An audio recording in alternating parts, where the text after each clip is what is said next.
I've put him in the cage tonight for the first time. Well, it's not the cage top that he was in to start with.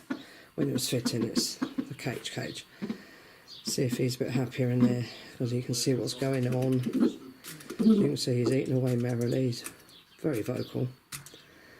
I put him out for 10 seconds with Floyd tonight before I put Floyd back.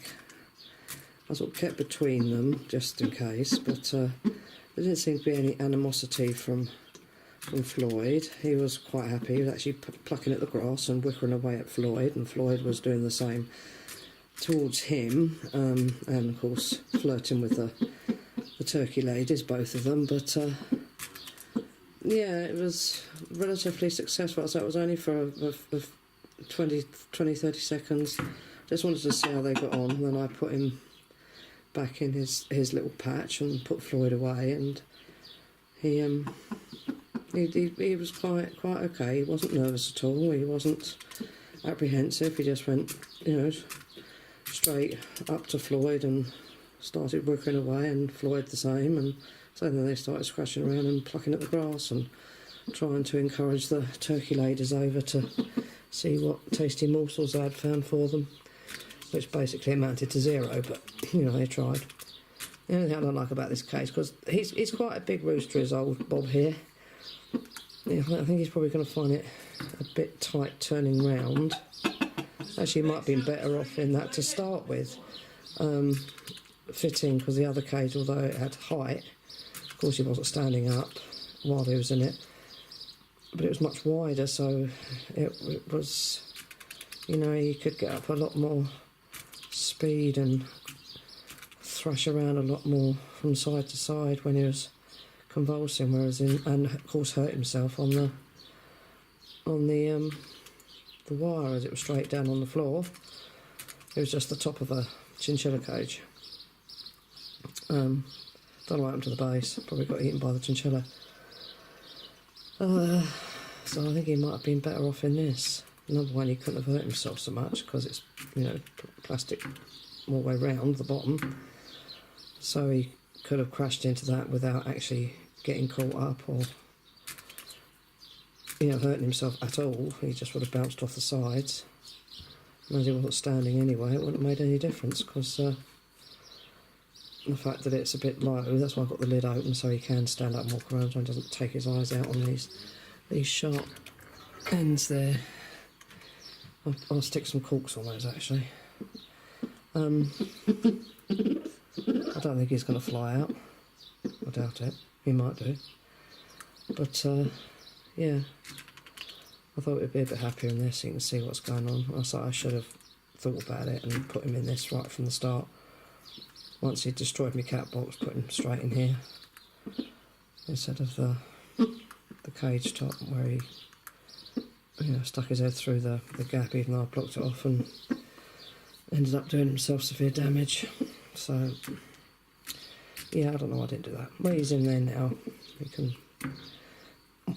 wander around during the night if he feels like it. So that's a bit low, as I wouldn't have mattered to start with, because he wasn't standing up in the cage anyway. He was just thrashing around, convulsing.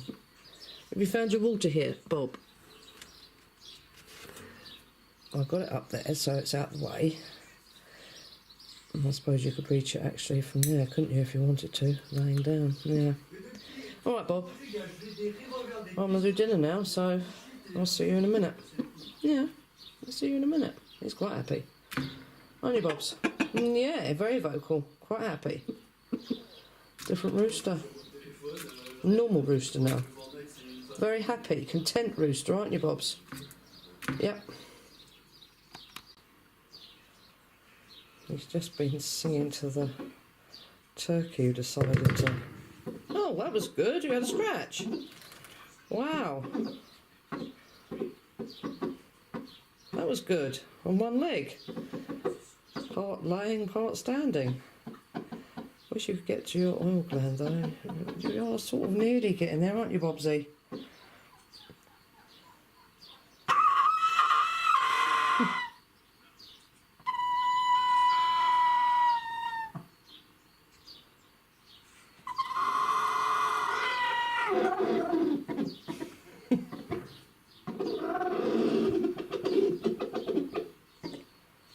singing, Bob? You normally sing lovely. I say you've got a lovely singing voice. So why aren't you singing? Why are you making that dreadful row?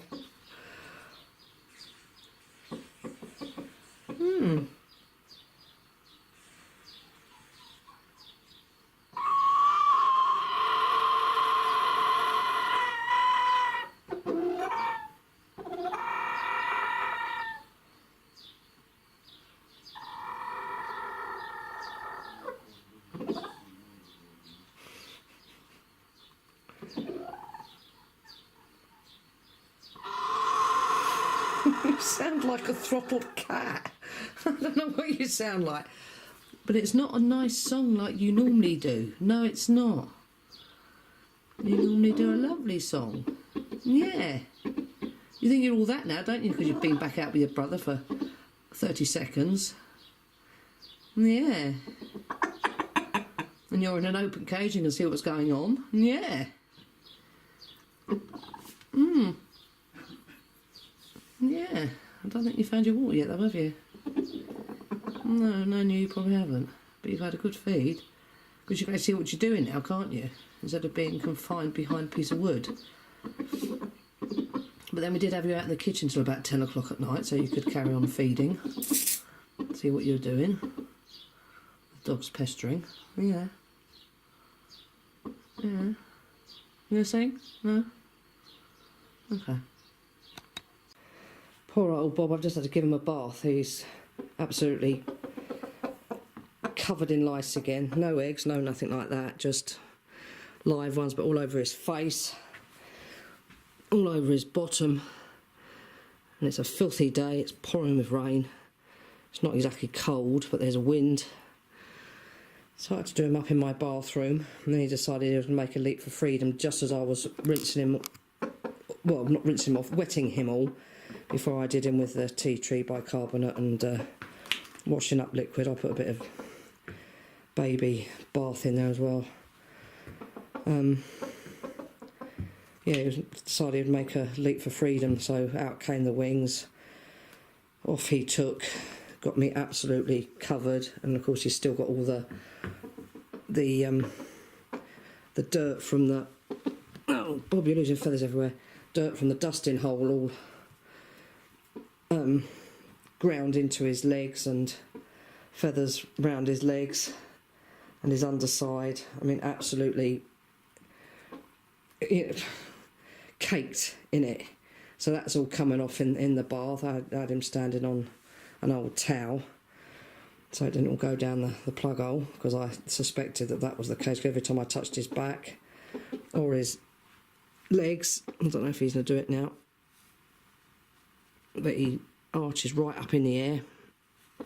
Well, he arched right up in the air and really reacted, especially around his oil gland, but he's not doing that now, so obviously he was extremely uncomfortable, and the arching was just scratch me, get this off me, do whatever. And I was saying the lice were thoroughly enjoying the wood ash, so I think it's a bit of a fallacy that wood ash kills lice, unless these are really super lice,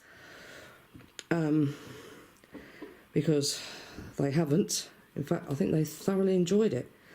They've populated, they've exploded population-wise. I'd like to know where he's getting the damn things from. I mean, I hoover his corner every day, diatomaceous earth it with the bit of dust I've got, spray it with tea tree and vinegar, you know, do everything that I possibly can to minimise it if he's getting them from here, because I can't spray all outside. But anyway, I don't know if he enjoyed his bath or not. As I say, he kept, every time I went to lather up around his bottom and his insides of his thighs and his undercarriage, and tried to lather up round his, careful Bob, round his oil gland, because that's all caked in compost trash and, you know, the black stuff that's in the hole and ash. He just went full of stern backwards and not quite convulsing, but, you know, didn't know what he was doing. He was, I don't know if it was ecstasy he was in, or just thoroughly uncomfortable and in pain and, you know, discomfort. But he went full of stern backwards. I know you want to preen, but I want you to dry off a bit more first.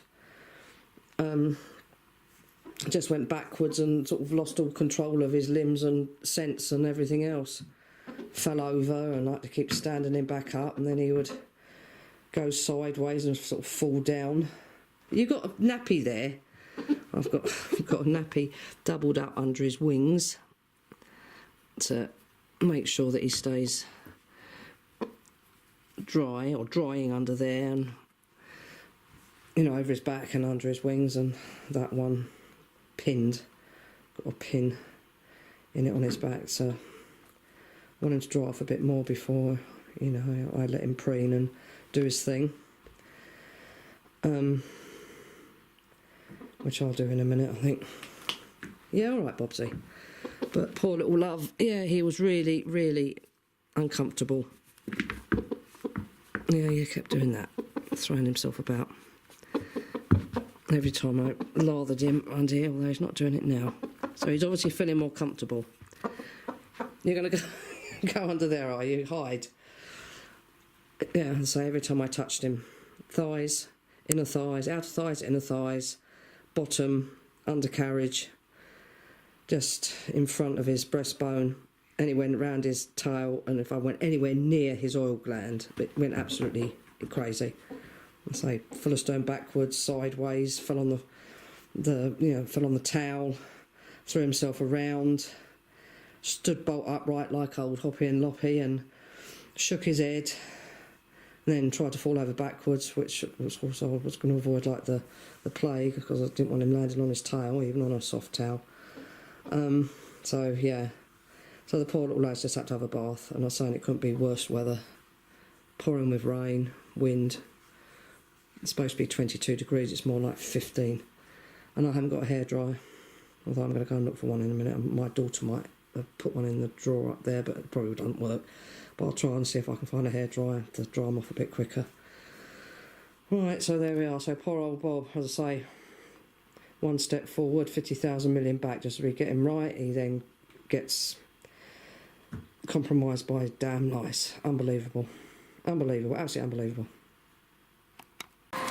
Oh, Bob's quite enjoying being hair dried. Hello, Bob.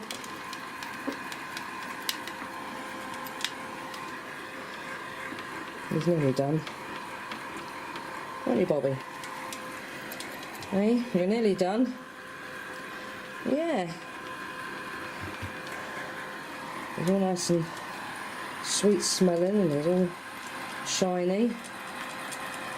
Oh God, I'm going to get that song in my head now from Mariana. Oh, shiny. I can't remember what I said. But he's losing all his feathers. That on his back there, just there, isn't where he's wet or his feathers are misplaced. It's where he hasn't got any. Are you nearly done, boy? And he's just losing them, hand over fist. Fistfuls of them. Make your towel, is that dry? He's a good boy. You like all the attention, don't you, Bob? You're a bit of a puff. Yes, you are. You're a bit of a puff. You like all the attention and all the fussing, and yes, you do. And be careful with this hairdryer, because it's...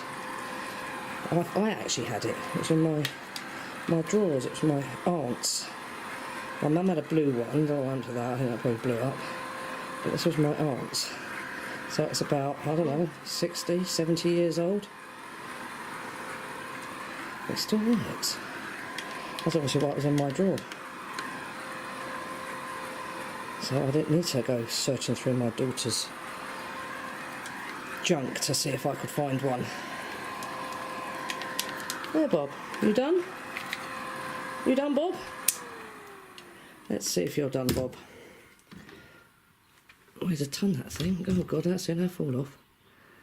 You done, Bobby? Yeah? See? Touch there, and he's not doing it quite so much now. Yeah, he is. He's standing up. Yeah, there we go. Reaction. It's something to do... Another feather. Is it just that you're itching? Another feather. Hey, is it just that you're all itching and you had all that composty, earthy, clayey, ashy stuff in your back, embedded in your skin. Oh Christ, they're just falling out. Didn't you, old boy? And if you're itching with lice as well, it was just going to be very uncomfortable, wasn't it? But now you've been bathed, because before I bathed him, just to do that immediately, bolt upright and very nearly threw himself backwards every time, and round his thighs. No, we're not doing that now. What about this thigh? You can react to that thigh? No? Or you just run away? No? Not too bad? And you still feel a bit damp there, Bob. All right, that side. I feel a bit damp under there too, dear. Yeah, if I touch there, he'd immediately throw himself forward. So he was obviously extremely uncomfortable. Yeah, but we're still not happy about the back. No, we're still reacting. Yeah, still react to the back. Stand still, Bobby. I just need to check your chest. Yeah. Still a bit damp there too. And I'm going to have to give you another gun over there. What about under your wings? Stand still. No, it's still damp under there too. Right, I'm going to have to give him another go. That feather's annoying me. Go straight. But he's not reacting anywhere near as much as he was. What's the grease gland look like? Is that clean? Oh, looks clean. Oh, there's a nice towel wag. Not grease gland, oil gland. That's it. Now you preen. Do some therapeutic exercise. Straighten your feathers up. He's got a lovely shine on him now. Look at that. It's all the vitamin E that you've been having, eh, Bobby? Well, what a different rooster, because he wasn't doing any of this. He hadn't been doing any of this for 3 days, and although he was obviously a lot better in himself and he was fine, you know, no fitting, eating fine, drinking fine, talking to Floyd, flirting with the Turkey girls, there was something that I wasn't happy about. As I was saying, as soon as I went to pick him up, if I touched around the back of his thighs or my thumbs happened to touch anywhere near his back, he immediately reacted. And he would go to preen and then decide not to, and I was really quite concerned. But as I couldn't see anything particularly wrong. I couldn't see that he had any wounds or any problems. I could see that the material where he dusted in his feathers to a certain degree, because of course it was damp, so it stuck to his feathers to a degree because he's not preening or anything, so you know, it just sat there. But it wasn't actually on his skin. There was a little bit on his back, on his skin, but there was more diatomaceous earth than anything else, and that shouldn't irritate. So I didn't quite know what the problem was. But then this morning, when I was giving him his yoghurt and brown bread concoction out there, I noticed one small louse just walk across his eyelid, and I thought, oh, all right, okay, but I wasn't sure if it was a lice, a louse, or another grass-dwelling creature, insect. But then I noticed a bigger one come out from the feathers in his ear, one ear, and then when I looked closer, I put my glasses on, looked closer inspection, all round his neck, all round his head. They were crawling all under his wings. Oh my God. And I thought, Jesus, I don't believe this. I diatomaceous earthed you 2 days ago and didn't see anything. So where the hell have this lot come from? And I was saying, as soon as I touched his back, he shot forward and bolt upright and fell over and around the back of his thighs. And I thought, right, okay, you're being eaten alive. And that's why you've been looking just a tad depressed. Not, you know, a slightly different rooster to what he was 3 days ago, 4 days ago, when he was fine. But this morning he followed me out of the kitchen out into his patch on his own, so I thought that was okay. But then he stood there and just sort of looked at me and then went over and had a word with Boots and then just stood there again. You know, he wasn't as he was, as I say, 2-3 days ago. He was looking a little unhappy, a little depressed, a little sad. And now I know why. But hopefully now he'll be far more comfortable. Hopefully the damn lice have been annihilated. I'll put bicarbonate of soda and tea tree. I say him with a bit of washing up liquid, and I'll put a bit of Johnson's baby bath in there too, so he smells nice. He does, he smells lovely. don't you? You smell all lovely and clean and sterilised and surgical almost, with a lovely Johnson's baby bath smell. I love that smell. And he's got a lovely shine on him. And I see, he's, you know, really pruning quite well now. Preening. I keep saying pruning. You're not a tree, are you, Bob? Or a bush or a rooster. He's preening quite well. You know, he's really going in for every feather. He's not, you know, touching his back and shooting forward himself because he's happened to touch a feather on his back. He's, you know, getting in there and sorting them all out, sorting out his chest feathers, getting under his wings, and, you know, really doing it with quite a vengeance, which is the first time he's done that for, well, ever since. I've never actually seen him preen, and he certainly hasn't preened in the 6 weeks. Yeah, it's been 6 weeks, incredible, since he first started convulsing. So he really is going. I mean, he's attempted it, but just sort of done round his throat and round his neck a bit and front of a wing and one wing, and then given up. But he's really going for it now, so he's obviously feeling a lot more comfortable, so that's great. But I've got to give you another blast, Bob, because I don't want you damp at all. Not anywhere. No, I don't. So you're going to have to come back over to the other side of the kitchen and let me give you another blast. Yes, dear. All right, dear, is that okay? Is that all right? Can we do that? Okay, we're going to do that anyway, whether you like it or not.